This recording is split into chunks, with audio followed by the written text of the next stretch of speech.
Outdoors Delmarva covers everything outdoors, including real hunting and fishing situations involving wildlife. We do our best each and every week to keep it tasteful, but discretion is advised. Now, enjoy the show. This is Outdoors Delmarva, presented by Gateway Subaru. Higher standards. This week on the show, sometimes you've got to stay indoors to get outdoors in the winter, and we're trying something brand new. Sweet! It's a sport you might have seen on Olympic coverage, but have you ever tried curling? Captain Willie did, and he'll show us how. Plus, it's just about the only season left to get that waterfowl fixed. We'll join hunters in the field for a snow goose hunt we won't soon forget. And we'll take time to visit with some friends at the 2012 Seaside Boat Show in Ocean City, Maryland. Right now on Outdoors Delmarva. I got him.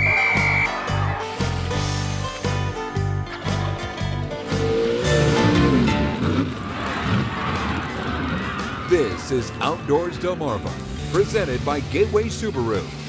And now, here's Captain Willie. Thanks for watching Outdoors Delmarva. I'm Captain Willie Dyke. Well, folks, it finally happened. At least for a few days this week, winter has actually seemed a little like winter. And that cold weather had some of us heading indoors for our outdoors fix. And in just a few minutes, I have a story for you that's going to put you in the Olympic spirit. First, though, let's get a quick check-in with my partner, Mike Parker, who's working on another story for this week. That's a pretty interesting outfit you got on there, Mike. Yes, an interesting outfit for sure, but Willie, if you're a snow goose hunter, then you know that a white Tyvek suit like the one I'm wearing here is pretty standard for the hunt. I'm here in Kent County, Maryland this week, just outside of the town of Millington, and I just wrapped up a morning snow goose hunt alongside some guides based here on Delmarva, as well as a group of hunters who came into town from places like New Jersey and New York for the weekend.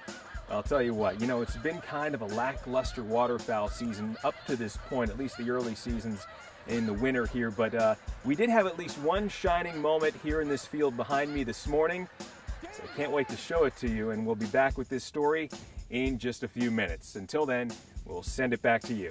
Okay, Mike, we'll see you then. Now, back to this idea of heading indoors. That doesn't mean we'll be getting out of the cold altogether.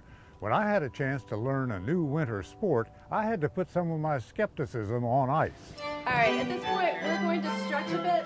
You might be wondering what Outdoors Delmarva is doing indoors on one recent Saturday afternoon in Talbot County.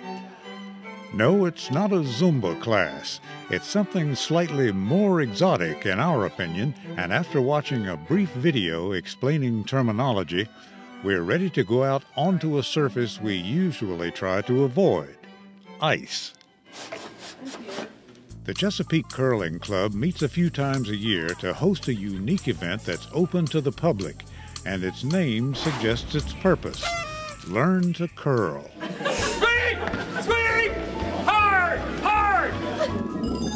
Whoa, you have got a technique down already. You're steps ahead. And what we thought was going to be a boring series of lectures turned out to be hands-on instruction into the fundamentals of this ancient sport, which traces its origins back to medieval Scotland. Excellent.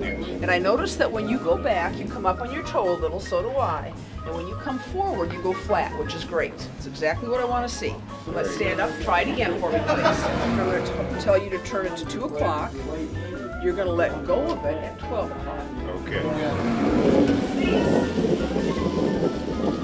Great, great, great, great, great, great, great. I like to sweep like this.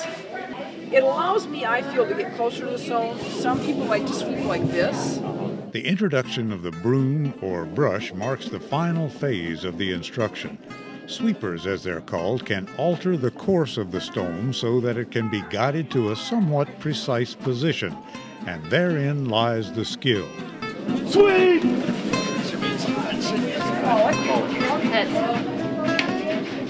And before you know it, we're squaring off into 2 4-person teams and actually playing a match. Good curling. Good curling. Good curling. Good curling. Well, you just wanted to bet $5 right off the bat. I think there's something I don't know about this team. Oh, you play with it.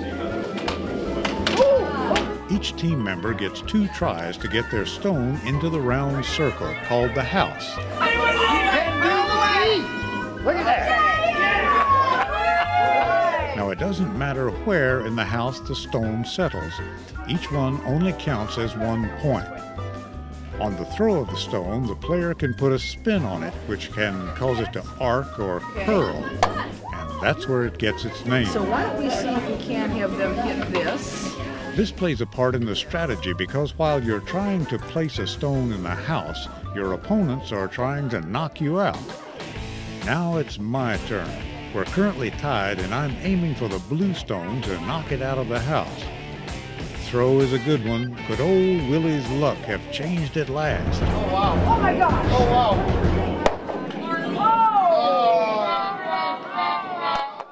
Oh, shucks. And that's out of play too. You thought football was a game of inches. I caved under pressure. If I had, for once, I had at least enough momentum with the stone, but my aim was a little off, and I kind of knocked our stone out of the house. So, but at least I got the stone all the way down here. I was kind of proud of the delivery anyway. But we're not done yet. I still have 1 chance to put my stone closer to the center than the blue stone. He can save the game. He's got he can draw in and he can outscore them. But will I have the distance? Oh, that was a good try. It was a great try. They just beat us by 1, so it was a pretty close match. It was pretty intense for a beginner's match. Everybody, this is that kind of sport. You think it's so simple and so laid back, and yet you get so into it and it's so intense that you just can't wait for your turn to come up. It's fun. Coming up next here on Outdoors Delmarva, I'm Mike Parker in Kent County, Maryland, where we just wrapped up a morning snow goose hunt. I'll tell you what, when the geese came swarming in just after first light, the hunters came up shooting. But first, did you know? In 2010, the men's U.S. Olympic curling team finished in a disappointing last place. But the U.S. team did win a medal in the 2006 Olympic Games. Was it the gold, silver, or bronze medal? The answer when we come back. You're watching Outdoors Delmarva, presented by Gateway Subaru. Higher standards. Sponsored by Ocean City Tourism. Shorts Marine. And Shooter's Choice. Outdoors Delmarva will be right back.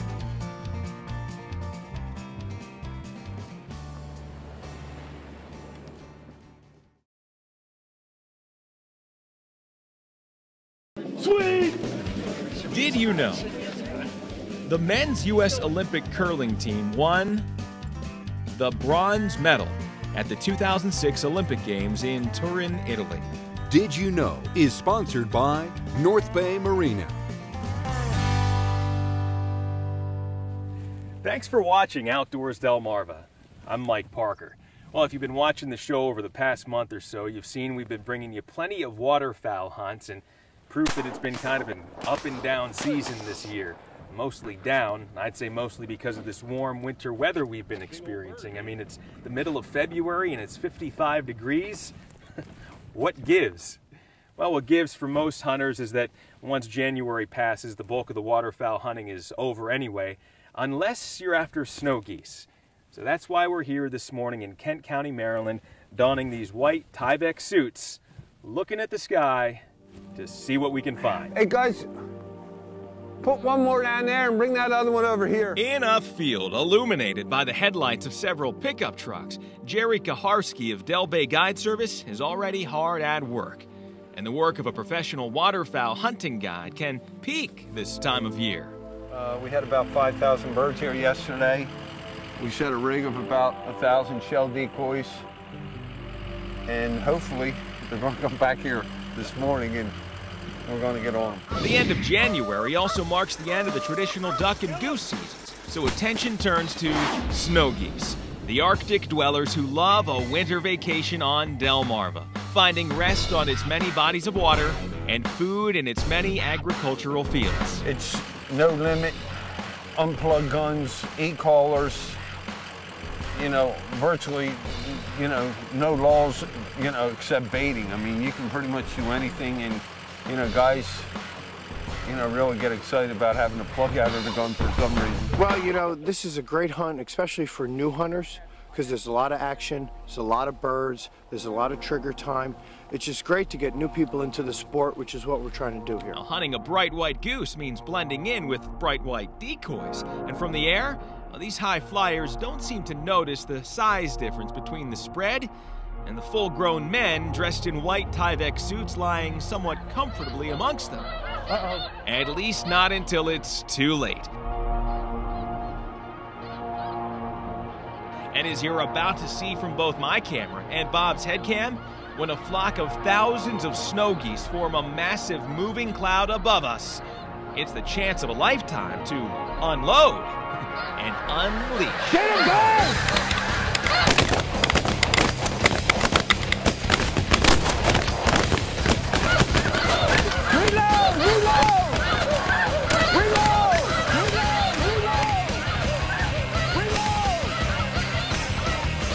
With a flock that large, you'd expect a group of 11 hunters with plugs legally removed from their 12-gauge shotguns would drop more birds. Hey, guys.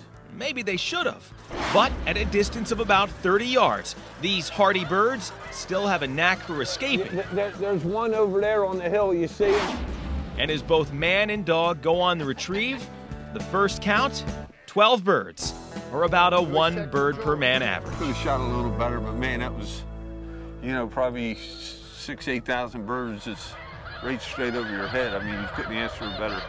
But yeah, it is fun hearing 40 shots go off.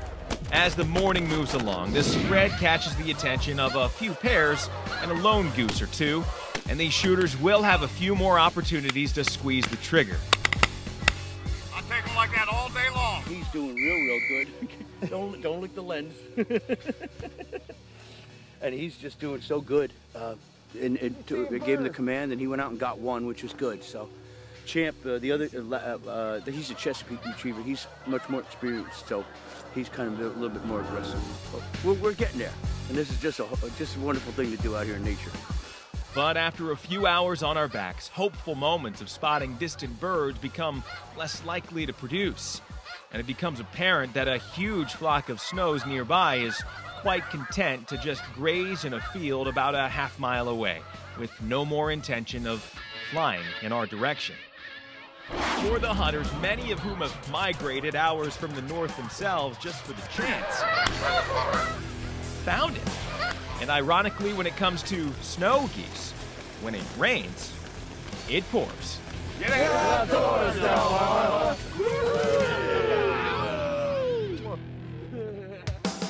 Coming up next on Outdoors Delmarva, we've got a little more to show you from last week's big Eastern Sports and Outdoor Show, and this time we'll cast for kids. Plus, you won't want to miss this week's Scorchy's Corner Classic. You're watching Outdoors Delmarva, presented by Gateway Subaru.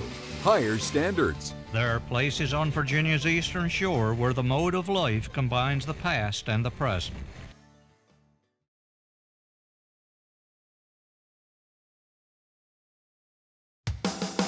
This is Outdoors Delmarva, presented by Gateway Subaru.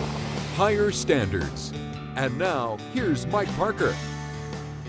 Well, we've heard from many of you who enjoyed our big visit to the Eastern Sports and Outdoor Show during last week's episode. And of course, we got so much footage, we have a little bit to carry over into this week too, including an event that raised money for kids' charities and also gave us a chance to talk to some of our friends to the north along the waterways that lead into the Chesapeake Bay. Well, one of the events that we've come to know and love is the Capital City Bassmasters Kids Casting Event. Really a great chance to get youngsters involved in the sport of fishing. Joining me right now, a friend of the show, Bob Herman from Capital City Bassmasters. Nice to see you. It's always a pleasure. All right, well, as president of this great organization, of course, really take it upon yourself to promote the sport of fishing. How does this event tell kids to say, hey, get out there, do this, have some fun? Well, what we're doing is teach them the aspects. Once they learn how to do the proper method to flip, pitch, and cast, they can go out and fish. They feel comfortable when they get out on a boat or get on a shoreline and actually fish. It's teaching them the minor skills that really help a kid to feel comfortable. He's not threatened when he goes out, but it gets him away from the Xbox. Get him outdoors, get him to enjoy life and see what the outdoors really offers him. All right, obviously you have the Susquehanna River, a great freshwater fishery that runs all the way down from New York through PA and empties, of course, into the Chesapeake Bay. So it's important that folks learn how to fish and also care for the environment. So as an organization, what do you do to promote, conservation and just encourage folks to, hey, take care of the fisheries that you're using? Well, we believe in catch and release. We have always been catch and release. We want that fish to be there for our children and grandchildren to come in and enjoy that thing. So conservation is great. Make sure that the youth know how to handle a fish, when they deep hook a fish, how to unhook it, and things like that we try and teach the kids so that, preserve the sport for future generations. That's what it's all about. And now it's time to check in with an old friend. Here's this week's Scorchy's Corner Classic. There are places on Virginia's eastern shore where the mode of life combines the past and the present. The seaport village of Saxis, Virginia is not one of them. Its mode of life has remained unchanged for generations. It's always been this way since I've been living here, and I always hope it stays that way. I like it just the way it is. We do what we please and ask nobody nothing. Saxis lies a dozen miles west of Temperanceville on Virginia Route 695. If you're the type of person who harbors love affairs with quaint seaport villages and their people, you'll love it. Just like the people who live there love it. It's pretty wild on here. Why is it wild, Ben? Well, from where I live, you see people going down the road close to 100 miles an hour, You go by there, boom, you go by, and I just like living on here. Ben Bird is 11 years old. He loves it. He always will. But if you stray into town looking for fancy restaurants and entertainment, you'll have to make do with Marcy Evans' store. This is where it all happens. Marcy's wife, Sue, tends the store. They don't have many places to go where they can sit down, and eat their lunch. And just rest, play cards. And bask in the fascination of a land that's still like it always was. Scorchy Taws wandering our Delmarvelous land for WBOC News. Coming up next on Outdoors Delmarva, see what's new when it comes to getting you out on the water. We'll head to the Seaside Boat Show in Ocean City, Maryland. You're watching Outdoors Delmarva, presented by Gateway Subaru. Higher standards.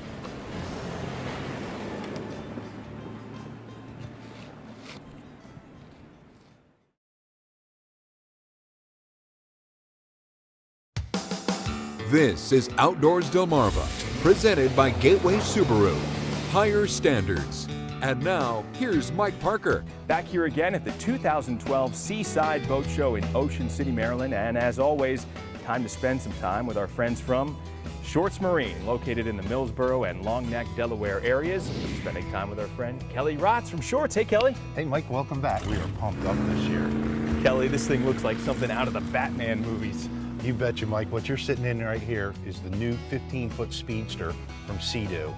15-foot jet boat with 255 horsepower. This is what you're looking for. You know me too well. But seriously, Kelly, you know me. I'm a family man, so I could probably use something a little bit more refined. And that's exactly what we're looking at right here. This is a 21-foot twin jet propelled family boat. Still quick, still fun, but laid out for the family.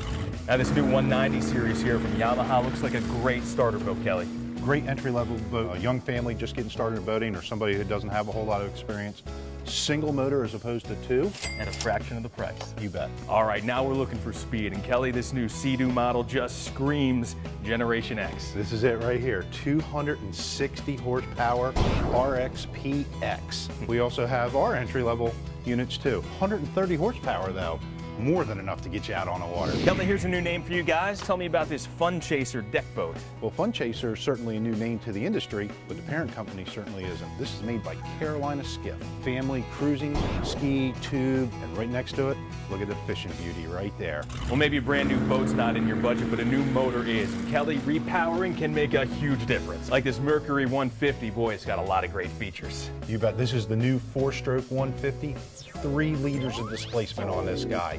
It's big, it's quiet, oversized gear case, and it's a beaut for our guys in the service department to work on. All right, Kelly Rods of Shorts Marine, pleasure to see you again. Thank you. All right, make sure to check out our friends here at Shorts Marine at the 2012 Seaside Boat Show this weekend, or as always, stop by their home location in Millsboro, Delaware.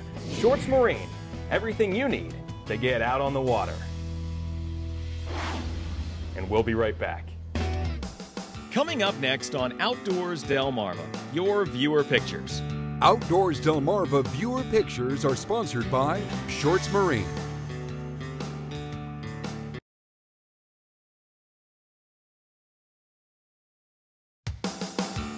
This is Outdoors Delmarva, presented by Gateway Subaru. Higher standards. Sponsored by Ocean City Tourism. Shorts Marine. And Shooter's Choice. Now, let's get back to the show. Before we take a look at the viewer pictures for this week, Mike, I understand you have some video from a recent fishing trip you want to show. Yeah, Willie. I spent a few hours aboard the Question Mark with our friends Rich Sosnowski, Mike Johnston, and Colin Campbell, all these guys from the Berlin and Ocean City area. And these guys are just a handful of the fishermen who've been enjoying a somewhat extended fishing season this winter due to the relatively warm temperatures. But, you know, Monday just wasn't our day. We trolled the coast north and south of Ocean City. While we were able to mark a few fish, they just weren't biting. So we still had some fun out there. Well, it's time now to take a look at the pictures sent in by our own Outdoors Delmarva viewers. Mark and Vince Lusby joined Ricky Holland and Gavin Sheets for a great day of hunting in Somerset County. The black lab pictured belongs to Ricky, and her name is Hope. And it must be a popular name because here's a Chesapeake Bay retriever also named Hope. Eric and Laura Fries from St. Michael says she's quite a bird dog. Caroline Thornton of Chincoteague is having a nice first year of hunting. Her dad Travis says she had to be a pretty good shot to knock down this pair of bufflehead drakes while hunting late in the season on Chincoteague Bay. Here's a picture of a big buck taken earlier this year by Ben Tull of Seaford. I'd say this 10-pointer has some height to it. Great shot. Well, Mike, we're halfway through the month of February, and you know what that means. Well, what do you mean, Willie? What's it mean? Well, we're just a couple of weekends away from the National Outdoor Show up in Dorchester County. And can you say Muskrat Skinning Championship? Muskrat Skinning World Championships, Willie, and you know we're going to be there. We can't wait. Until next time, for my partner, Captain Willie Dykes, I'm Mike Parker, reminding you to get outdoors, Delmarva.